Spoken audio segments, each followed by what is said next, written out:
we're going to start with Ross Teasley, and please, of course, even though we know who you are, state your name and city of residence for the record.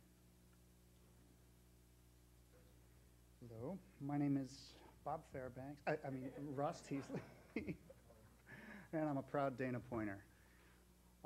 I'm here tonight on behalf of the Dana Point Earth Ocean Society and our board of directors to talk briefly about the San Onofre nuclear plant. Some things to bear in mind.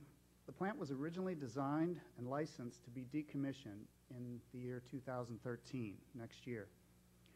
Over 30 years of radioactive fuel is stored on site at San Onofre. There's no plan to remove the over 1,400 tons of radioactive waste stored at San Onofre.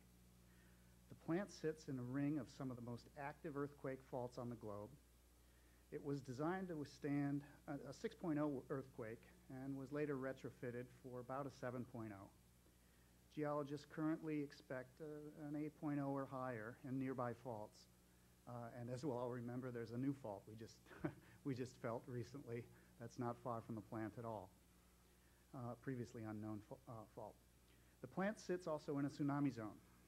The tsunami wall was built to protect against a maximum roughly 6-foot tsunami with about 3 feet of extra protection depending on the tide.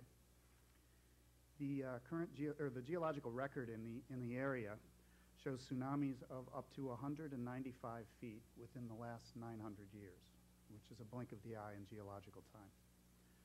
Even our own Dana Point emergency planning documents planning for a potential tsunami response calculates a 40-foot rise above mean tide, which comes out to about 16 feet over the current tsunami wall at San Onofre. San Onofre also has the worst safety record in all of the U.S., and not just a little bit, 10 times. Since there was a leak, the steam generators at San Onofre sprung a leak on January 29th, as most of you probably know, and the plant has been ordered by federal regulators to remain turned off.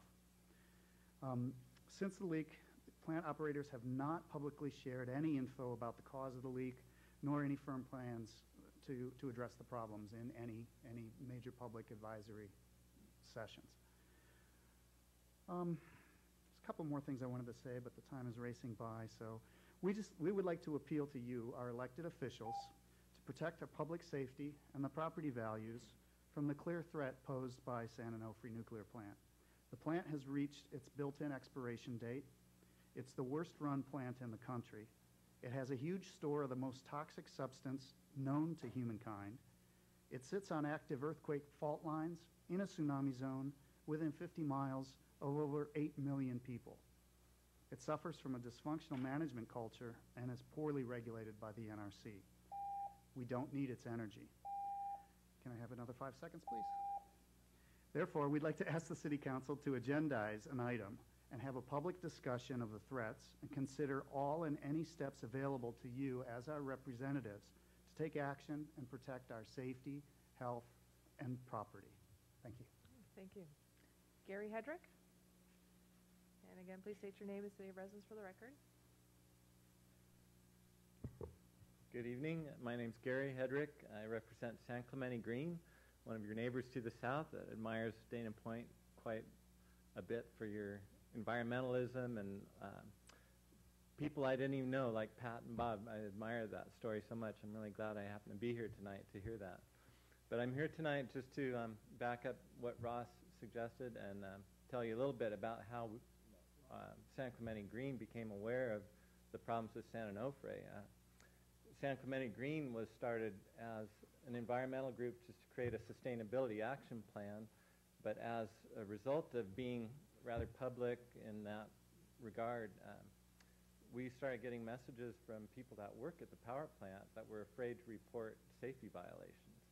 And so that was a very rude awakening to us and took us to, into involving with the Nuclear Regulatory Commission and understanding more of the problems. But I'm just here tonight just to tell you that we've learned a lot since then.